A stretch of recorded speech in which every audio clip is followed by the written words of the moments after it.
You are about to learn one of the biggest secrets in the history of the world. It's a secret that has huge effects for everyone who lives on this planet. Most people can feel deep down that something isn't quite right with the world economy, but few know what it is. Gone are the days where a family can survive on just one paycheck. Every day it seems things are more and more out of control, yet only 1 in a million understand why. You are about to discover the system that is ultimately responsible for most of the inequality in our world today. The powers that be do not want you to know about this, as this system is what has kept them at the top of the financial food chain for the last 100 years. Learning this will change your life because it'll change the choices that you make. If enough people learn it, it'll change the world because it'll change the system. For this is the biggest hidden secret of money. Never in human history have so many been plundered by so few, and it's all accomplished through this, the biggest scam in the history of mankind.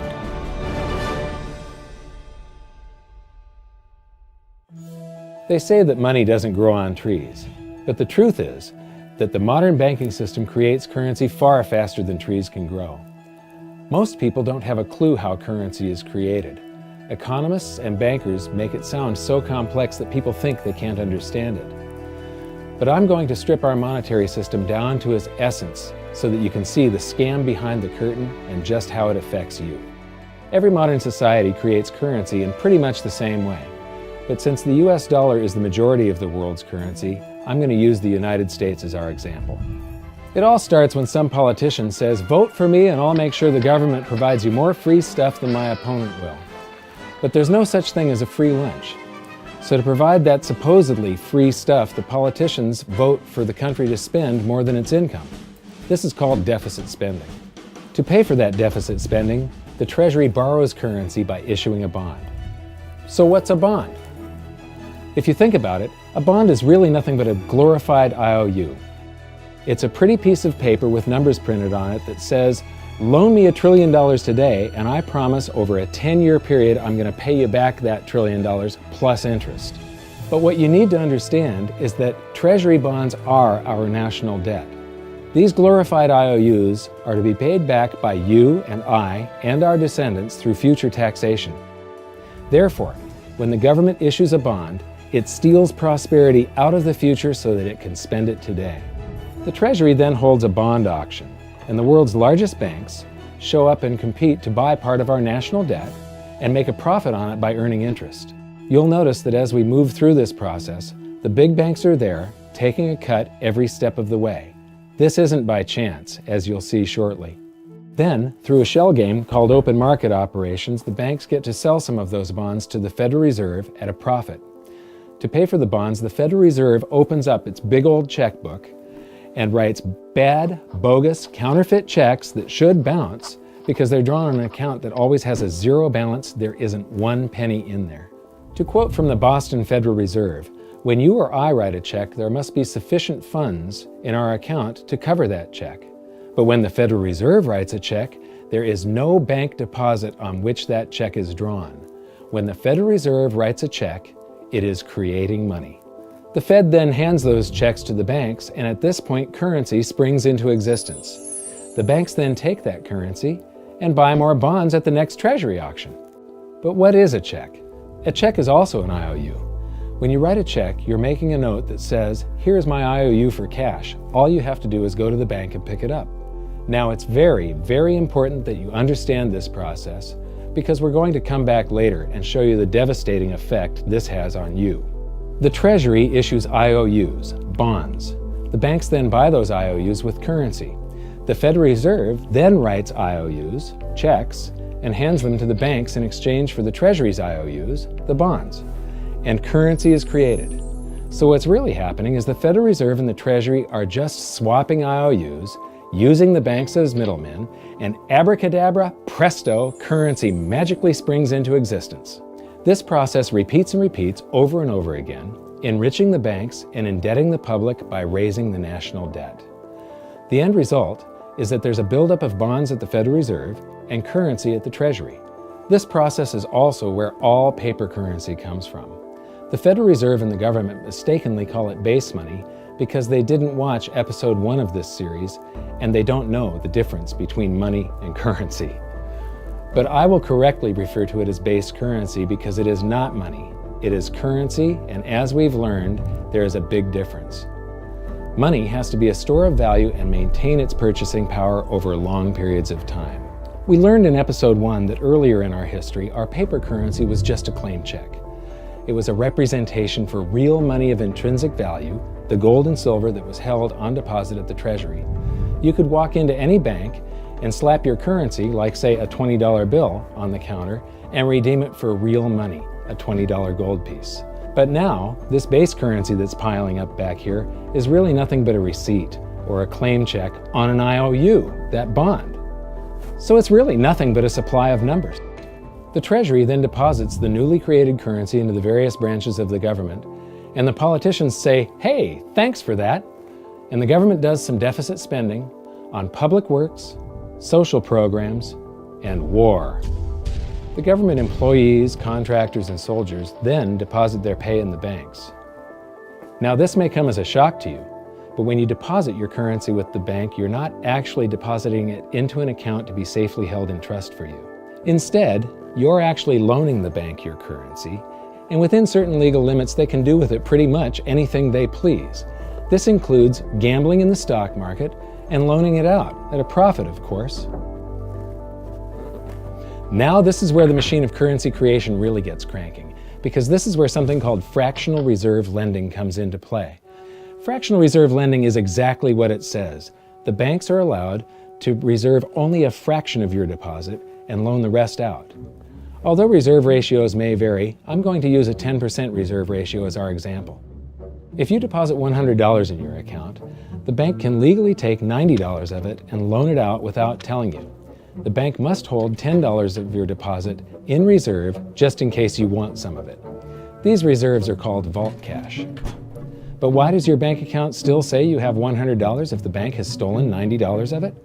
Because the bank left IOUs it created, called bank credit, in its place. Now I know this sounds crazy, but here it is in black and white from the Fed. Commercial banks create checkbook money when they grant a loan simply by adding new deposit dollars in accounts on their books in exchange for a borrower's IOU. These are nothing but numbers that the banks type into their computers. And even though these bank credit IOU numbers are very different from base currency numbers, because they only exist in computers, they are still currency. So now there is $190 in existence. Now the reason people take out loans from the banks is to buy something. They're going to buy a house or a car or something like that.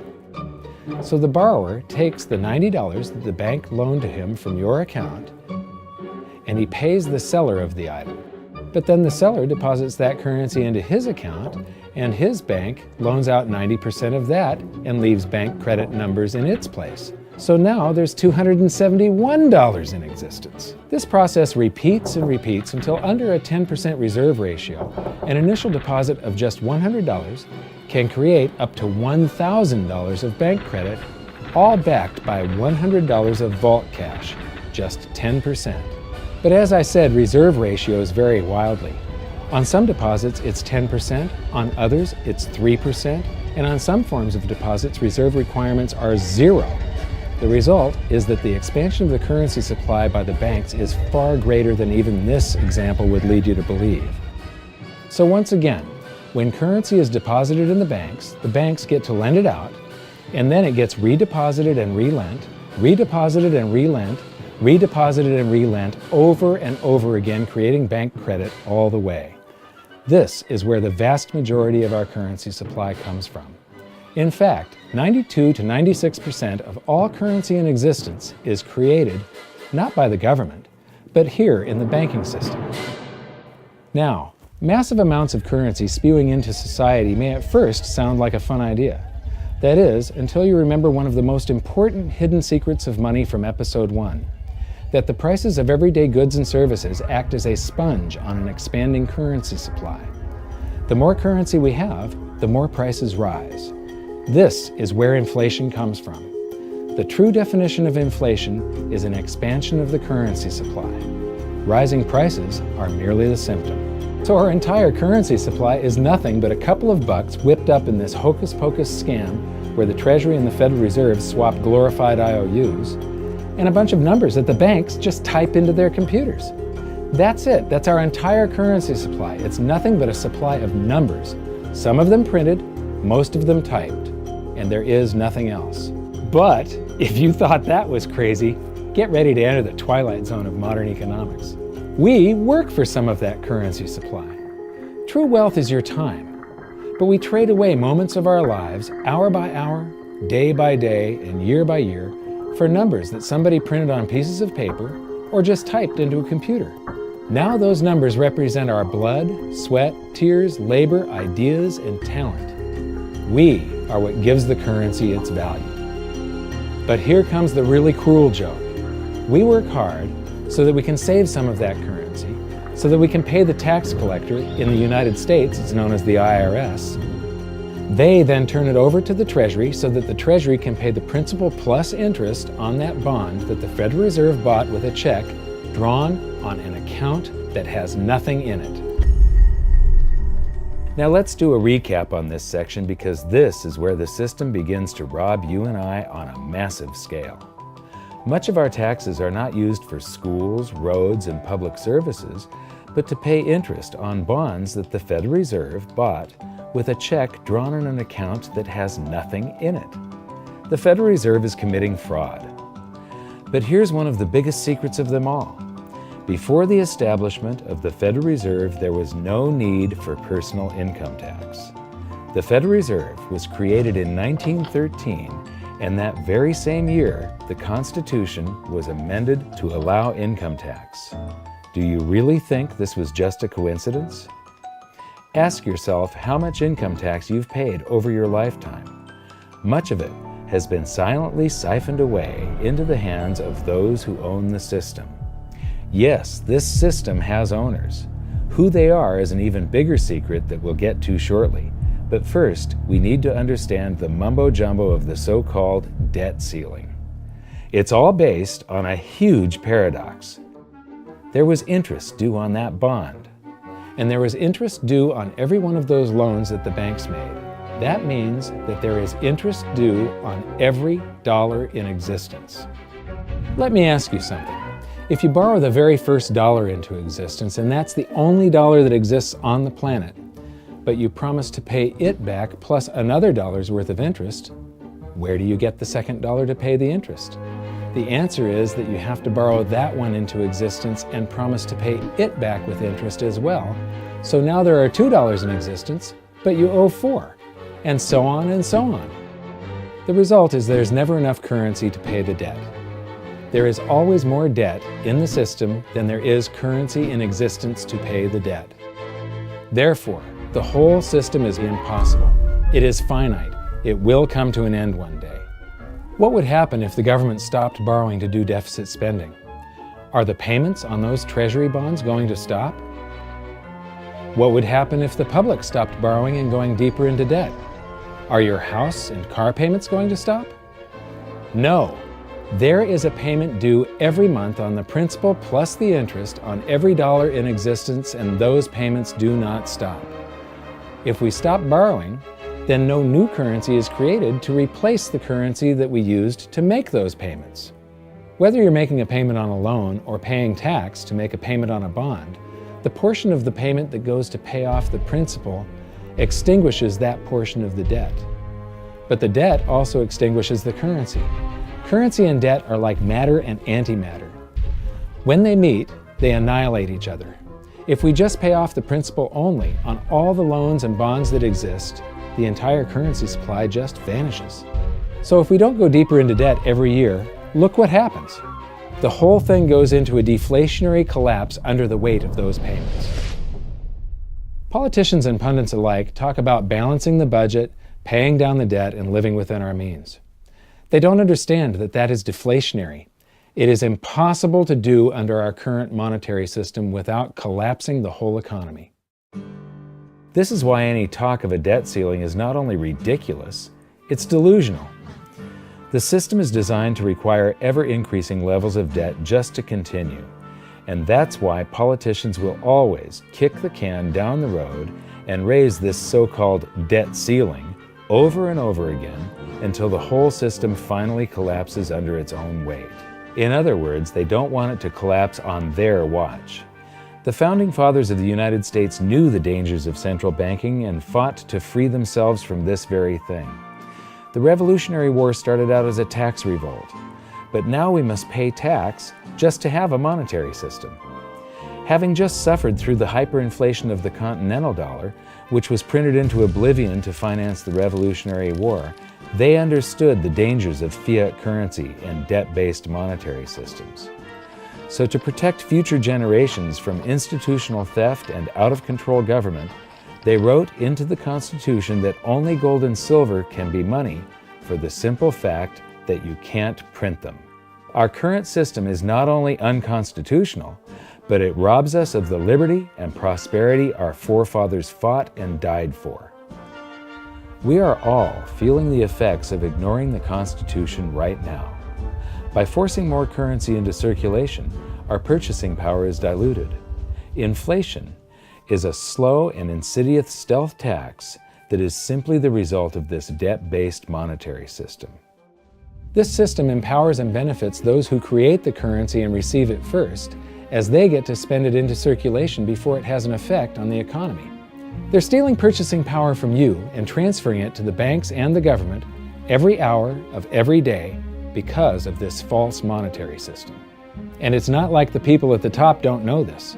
To quote the Federal Reserve, the decrease in purchasing power incurred by the holders of money due to inflation imparts gains to the issuers of money.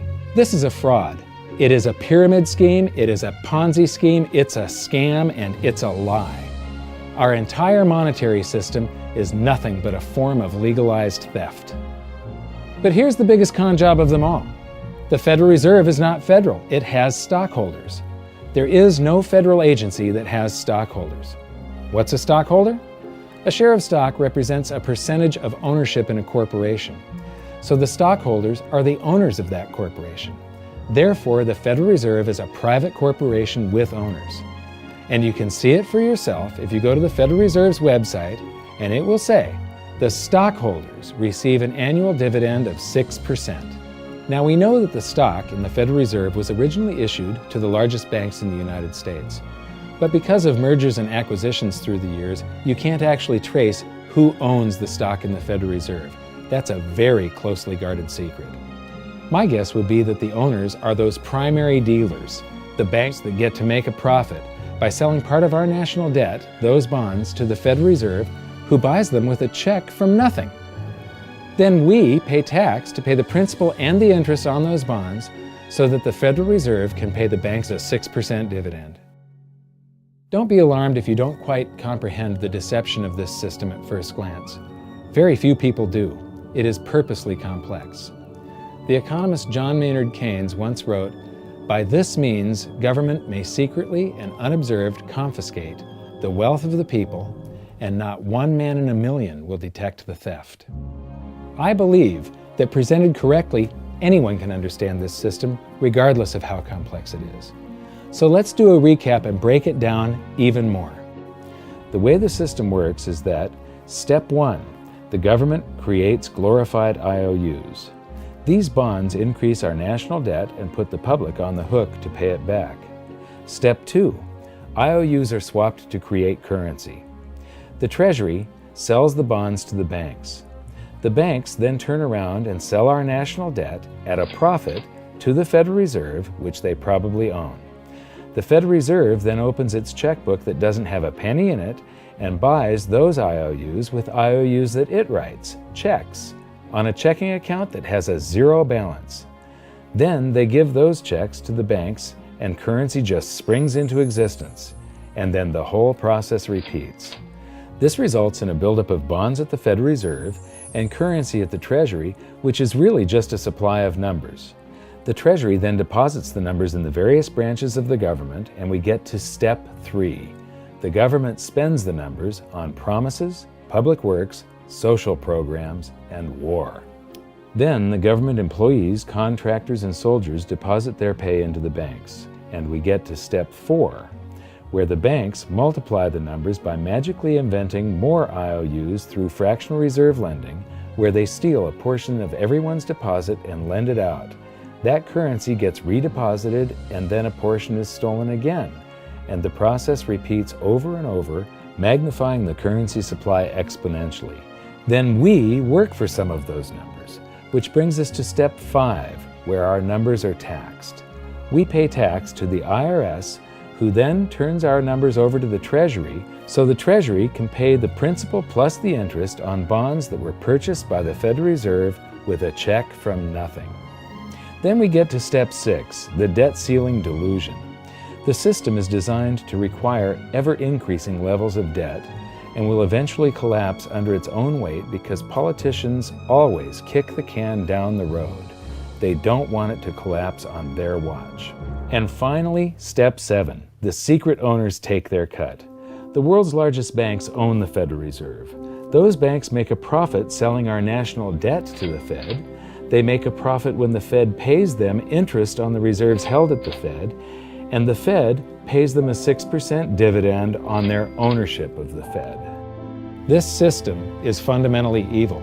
It funnels wealth from the working population to the government and the banking sector. It is the cause of the artificial booms and busts of modern economies, and it causes great disparity of wealth between the rich and the working class. And it is only possible because we no longer use real money, we use currency. But worst of all, it is a form of enslavement. Bond is the root word of bondage. Whenever a government issues a bond, it is a promise to make us pay tax in the future. Nobody asked you if you wanted to pay tax today for the prosperity we all enjoyed in the last century. Nobody is asking our children if they want to work hard in the future to pay for the prosperity we're enjoying now. George Washington once wrote to James Madison, "No generation has the right to contract debts greater than can be paid off during the course of its own existence." By stealing prosperity from tomorrow so we can spend it today, we enslave ourselves and future generations. Now this all sounds pretty bad, but there is great hope, for you are the greatest threat to this false monetary system. This system relies on the public being ignorant of its workings. Please share this knowledge with everyone you know, because an informed public that fully understands the system can build a better future for generations to come. And now I leave you with this quote, widely attributed to a former director of the Bank of England. The modern banking system manufactures money out of nothing. The process is perhaps the most astounding piece of sleight of hand that was ever invented. Banking was conceived in inequity and born in sin. Bankers own the earth. Take it away from them, but leave them the power to create money and control credit, and with the flick of a pen, they will create enough money to buy it back again. But if you want to continue as the slaves of bankers and pay the cost of your own slavery, let them continue to create money and to control credit.